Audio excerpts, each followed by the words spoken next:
Greeting, I'm Tan Sun K. The topic we are going to introduce today is the immigration.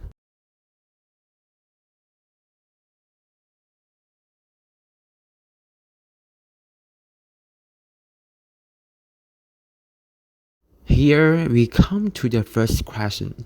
Some global citizens try to justify freedom of immigration by the requirement of impartiality, but the author thinks that the argument is not convincing.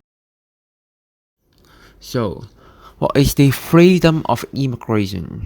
It means that the foreigner can freely live and work within the border of a country.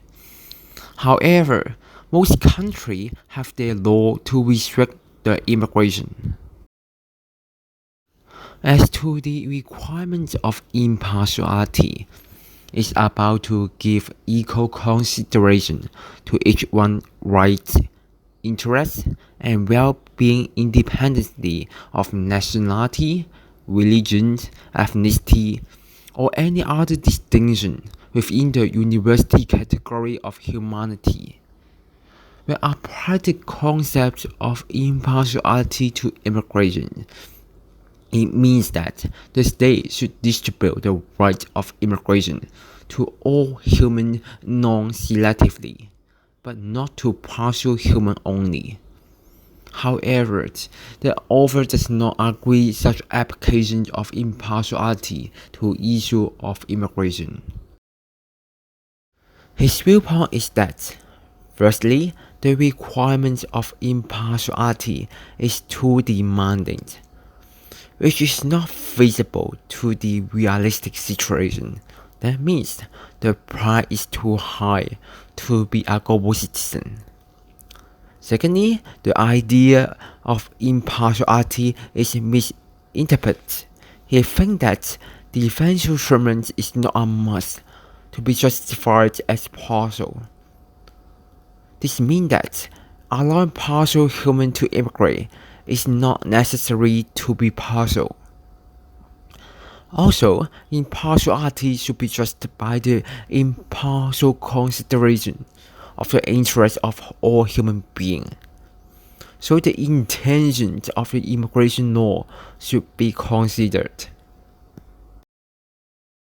The authors also give two arguments to support his viewpoints. The first argument is the right to associate. It uses an analogy to prove the requirement of impartiality is too demanding.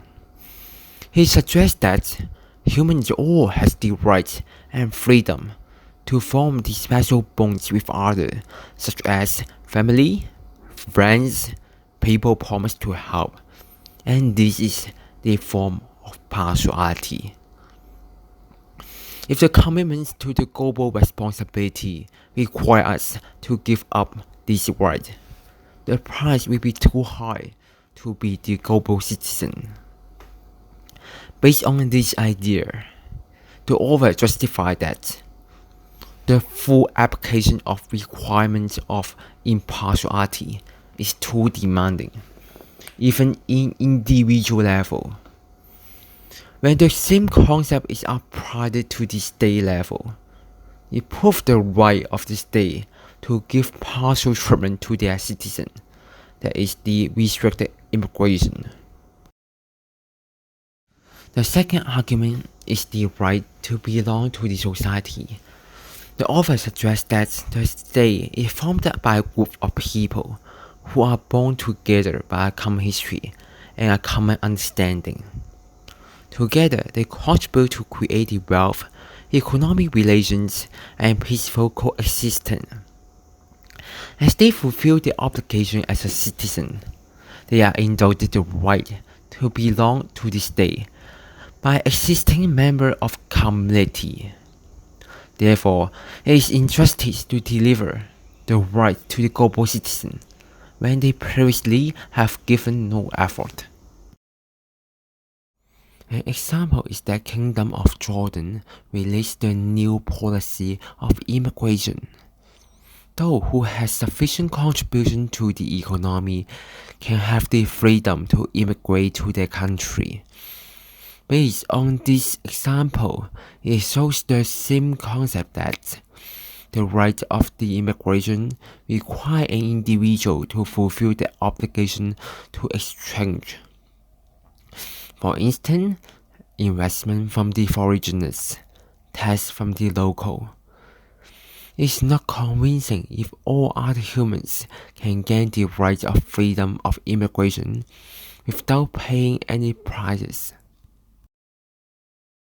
Then we will pick up one of the developed countries, such as United States, and examine whether the arguments against immigration, which are the most popular in this country, fulfill the requirement of impartiality. The idea is dependent on the definition of impartiality that mentioned in previous slide. First, there is an argument that immigrants abuse the welfare state of United States.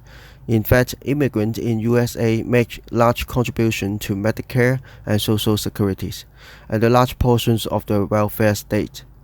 They are less likely to use mean-tested welfare benefits than similar native-born Americans. Therefore, this argument does not fulfill the requirement of impartiality and support the ban of immigration. It is an injustice because the immigrants already fulfill their obligations without violating the welfare state of US. It is a partial consideration to the interest of the local. Secondly, there is an argument that immigrants are especially crime-prone in USA. In fact, studies suggest that immigrants are less likely to be accused for violence and poverty crimes than the local citizens. Also, cities with more immigrants and their descendants are more peaceful. Therefore, this argument does not fulfill the requirement of impartiality. It is an injustice because it is not based on the fact and immigrants should not be discriminated by their potential crimes which the natives subjectively determined. Thirdly, there is an argument that immigrants will take Americans' jobs, lower their wages and hurt the poor. In fact, this displacement effect is small if it even affects native citizens at all. Immigrants likely to compete with other immigrants instead of the native American. Therefore, this argument does not fulfill the requirement of impartiality. It is an injustice because it is an impartial consideration that the employer should give equal working chance for both immigrants and local, instead of concerning the resources competition. Another argument of immigration is if principles of political justice compatible with the requirements of global justice. Before discussing the issue, we should first define what global justice is. Global justice is addressing the issue of just distribution of benefits and burdens across the world, which every global citizen should fight for. Immigration can be a type of manifestation of global justice. There are two ways to acquire citizenship: by birth and by naturalization. Birth is an involuntary method of citizenship acquisition determined by blood relationship and place of birth. Naturalization is a legal process of non-citizens to acquire citizenship by fulfilling certain requirements. The latter method is recognized as a method of more related to global justice. There are two models of justice raised in the debate of immigration, namely Principle of Political Justice (PPJ) and Principle of Self-Determination of Political Communities (PSD). PPJ proposed that law should be modified by those ruled by it, and those participating in economic development should enjoy social benefits brought by economic development. PPJ prevents differentiation by difference of treatment among members of the society. On the other hand, PSD suggests existing members have the right to issue membership, where the membership can be inherited by existing members. In the case of immigration, citizens as members have the exclusive right to control territories by immigration law, and not every immigrant is regarded as a member. The case of immigration from New Zealand to Australia can be an example of the debate among PPJ and PSD.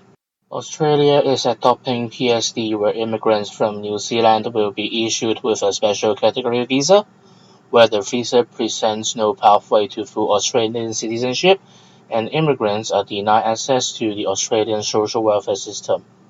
In other words, immigrants cannot seek help from the Australian government if they are unemployed and severely ill.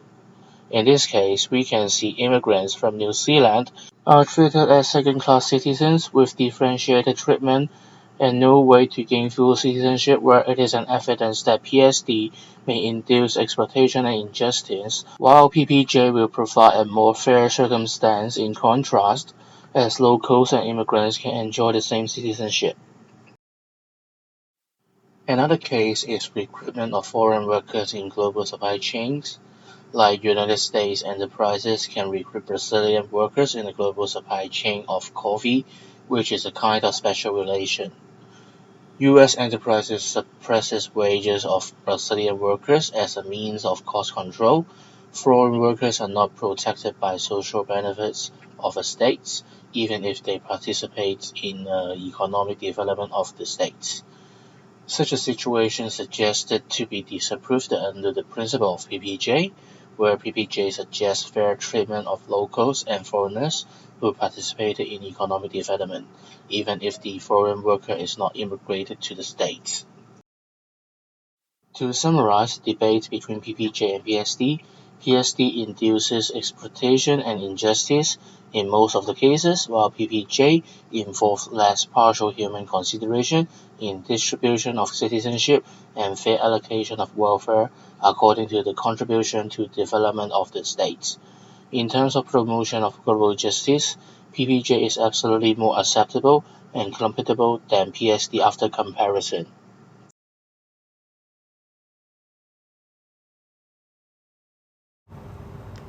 Next, we are going to analyze whether all global citizens should support the idea of freedom of immigration. So first, we will talk about the opinions that oppose to the freedom of immigration with some examples. First, those who oppose to the freedom of immigration claims that it may impair the equality and the right to enjoy citizenship owned by the native-born citizens, since the resources in the community are not enough to be equally distributed among the native citizens and newcomers. So in order to secure the resources for the native citizens, the size and the scope of the community need to be controlled by restricting immigration. Otherwise, the citizenship of the native people will be undermined. Besides, the right and resources distributed to the newcomers will be restricted and lead to second-class citizen and exploitation of the immigrants. It is an example of resource limitation caused by immigration in Hong Kong. The immigrants from China compete for different resources, including powder milk, healthcare, and education services, which is an injustice from the perspective of Hong Kong people and global citizens.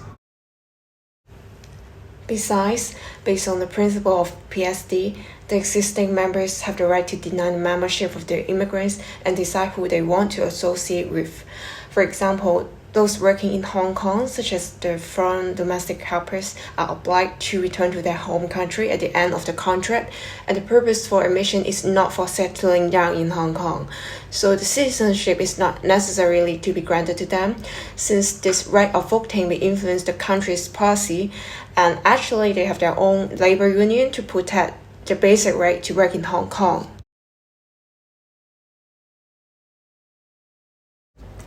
After opinions against immigration, let's talk about the affirmative side.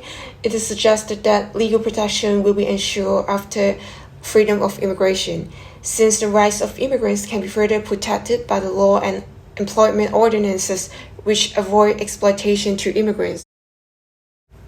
There is an example to demonstrate the consequence of insufficient legal protection of immigrants.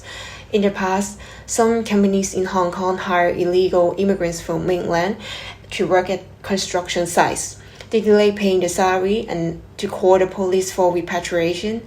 So in that way, they were no longer required to pay the salary. Regarding to the exploitation, PPJ support the freedom of immigration since the social benefits should be distributed to those who contribute to a country's economy, and equal treatment should be given to every member in the same society. So through approving free immigration, their rights, benefits, and treatment can be equal to that of the local workers. Additionally, free immigration facilitates just distribution of resources through reallocation of wealth and materials.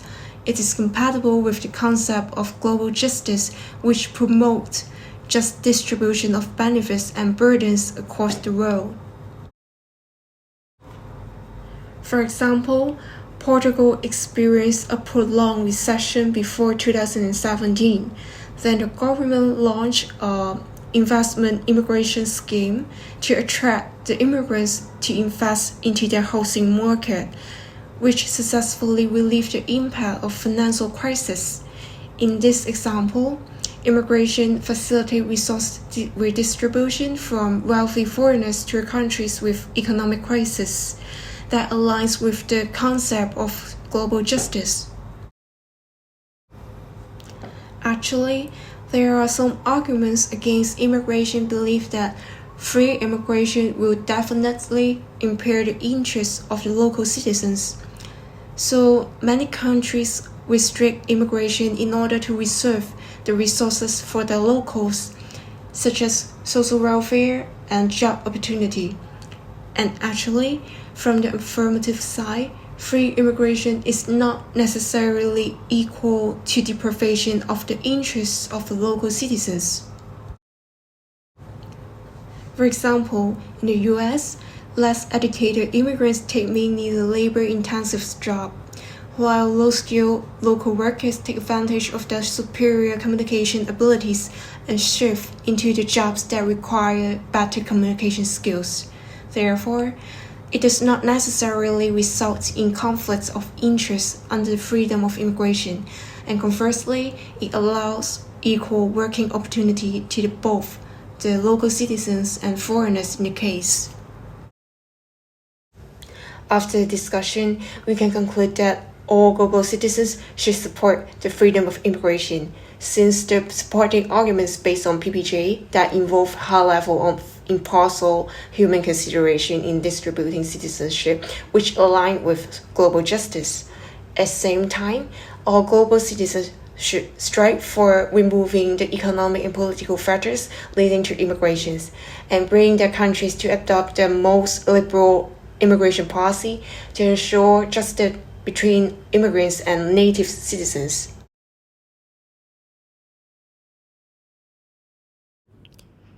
There are some things we can do to improve the condition for immigrants in Hong Kong. The population of ethnic minorities has increased by about 70% over the past decade. This population now stands at about 263,000, making up about 3.8% of the whole population of Hong Kong. About 30% of them are South Asians, including Indians, Pakistanis, and Nepalese. As many ethnic minorities has immigrated to Hong Kong, we will focus on talking about the situation of them in Hong Kong due to globalization. Before exploring the difficulties living in Hong Kong, let's take a look to see why these ethnic minorities came to Hong Kong. For Indians and Pakistanis, they came to Hong Kong early to do business and work, such as police officers. Then they applied to become Hong Kong residents. There are also some ethnic minorities who have fled to Hong Kong because of religious oppression or war in their hometown, and their survival is threatened. After understanding the history of immigration, I shall introduce the three major problems that they are facing in Hong Kong. The biggest difficulty they face is learning to read and write Chinese. Many South Asian students think Chinese is extremely difficult to learn and will soon be forced to give up their education without adequate support. The limited ability of spoken and written Chinese is the biggest factor that makes it difficult for them to apply for a job and go to college. It is because Chinese is the standard threshold for work and further studies. The second major problem would be housing difficulties, as we all know that the property price and rent in Hong Kong are very high. The poor ethnic minorities can only live in subdivided flats and rooftop houses. They have special needs for housing and allowance policy, but they are not easy to get this information due to lack of connection with mainstream society. The third problem would be discrimination. According to the study on the current situation of the workplace of ethnic minorities in Hong Kong in 2021, over 50% of ethnic minorities think that they are discriminated. Also, over 40% of them have been treated with unreasonable hostility at work and in the community. Based on the identified problems, we can improve the conditions for immigrants in Hong Kong in 3 levels that included individual level, community level, and political level. In individual level, we can provide personal support to the ethnic minority, such as teaching them the Chinese language and Cantonese. Also, we can make friends with them so that to understand their personal needs, provide social support for them without discrimination. In community level, there are some education talks on racial harmony. For example, Home Affairs Department will hold some talk to educate public about the culture and contribution of ethnic minorities in Hong Kong. It can reduce discrimination and misunderstanding because it can show some good perspective of them to the public. On the other hand, there are some racial diversity employment programs held by Labor Department and provide job opportunities to unemployed ethnic minorities. It can help them to cope with their financial needs. In political level, we can promote some policy to government during public consultation in order to allocate more social resources to them. For example, the Steering Committee on Ethnic Minorities Affairs already developed extra education funding for non-Chinese speaking students in 2020. In social welfare perspective, there is support service for ethnic minorities against domestic and sexual violence, such as counseling and temporary accommodation service. I had some experience to share, which I had done something to help immigrants in Hong Kong, especially helping grassroots ethnic minorities.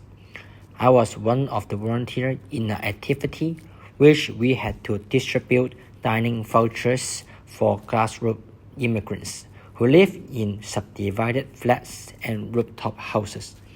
This activity was organized by the Christian Concern of the Homeless Association.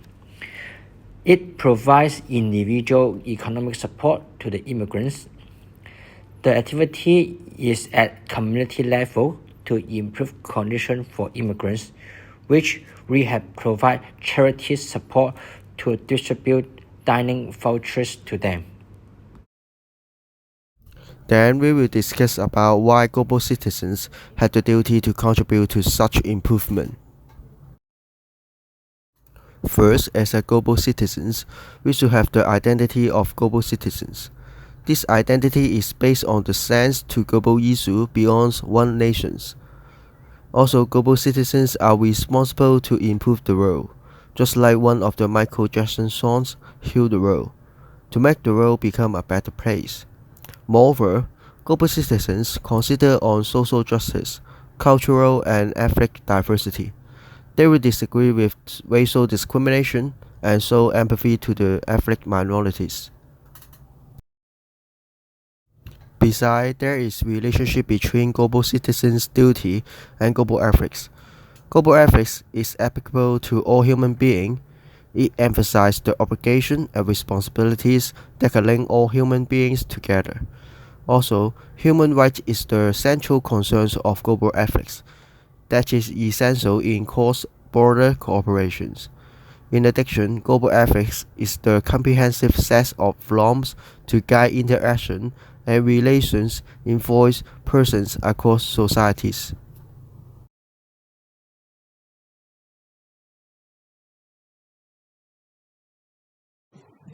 We agree that according to global justice, richer political communities are required to contribute to the removal of economic disparity, which is the main cause of the immigration.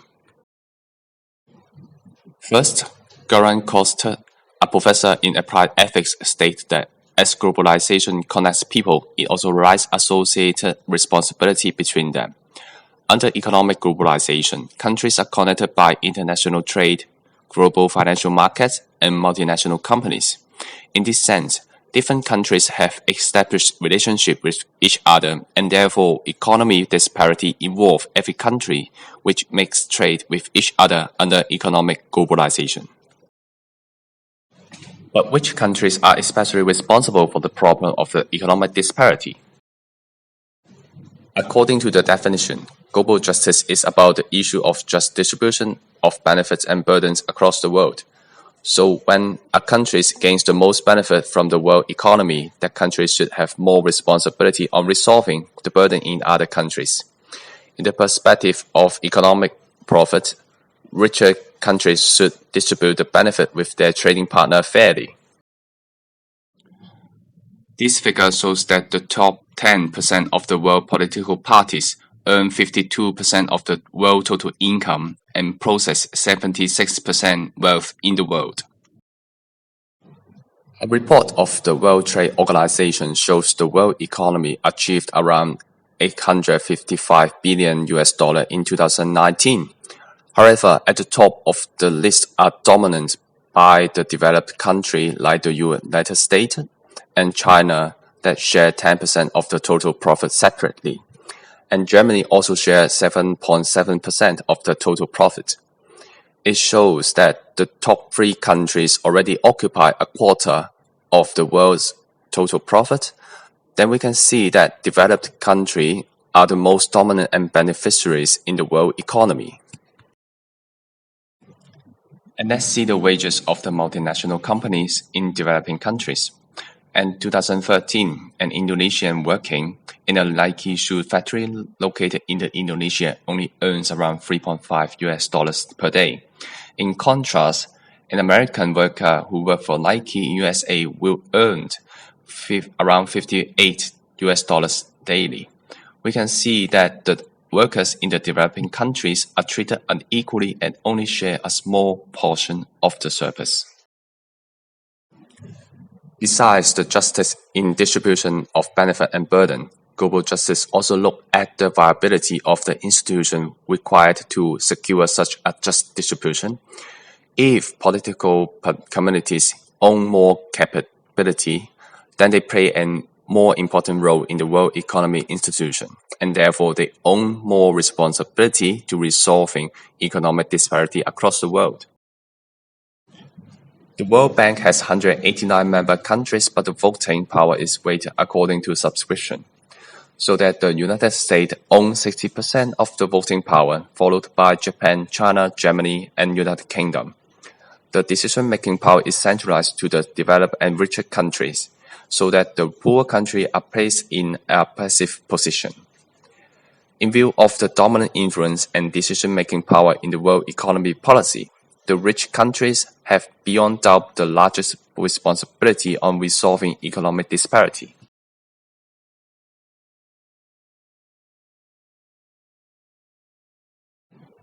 Even the richer political community resolve the economic disparity, it does not grant them the right to ban immigration. As mentioned, the richer political community is the beneficiary and causer of the economic disparity, having some capability and decision-making power to change the international policy is their original responsibility. However, fulfilling the original responsibility should not grant them the right to ban the immigration. Some may argue when economic disparity is solved and people own similar amount of wealth in their own country, there is no more necessity for people to immigrate to other countries. Economic disparity is not the only reason for immigration. Take Hong Kong as an example. There is a net inflow of 30,000 people into Hong Kong in 2019, while 85,700 net outflow to other countries in 2020. Some of them are professionals, such as teachers who get well paid in Hong Kong. The reason they immigrate to other countries is the anti-extradition bill protests, national security law, and feel pessimistic to the Hong Kong political environment. So, socio-political factors can be also a strong reason for people to immigrate, and therefore solving economic problems does not solve all the problems that lead to immigration. Banning immigration not only violates global justice but also leads to humanitarian crisis. Some people may risk their life to move into a country illegally. In July 2022, a trailer full of illegal immigrants was abandoned in Texas, USA. 46 migrants were found dead as no water and ventilation was found in the trailer, most of them from Mexico, Guatemala, Honduras, and other poor countries. Restricting immigration may force foreigners to move to the destination country illegally, which may result in a form of exploitation and violate human rights. Therefore, contribution in solving economic disparity do not constitute a sufficient ground for the restriction of immigration by the richer political communities.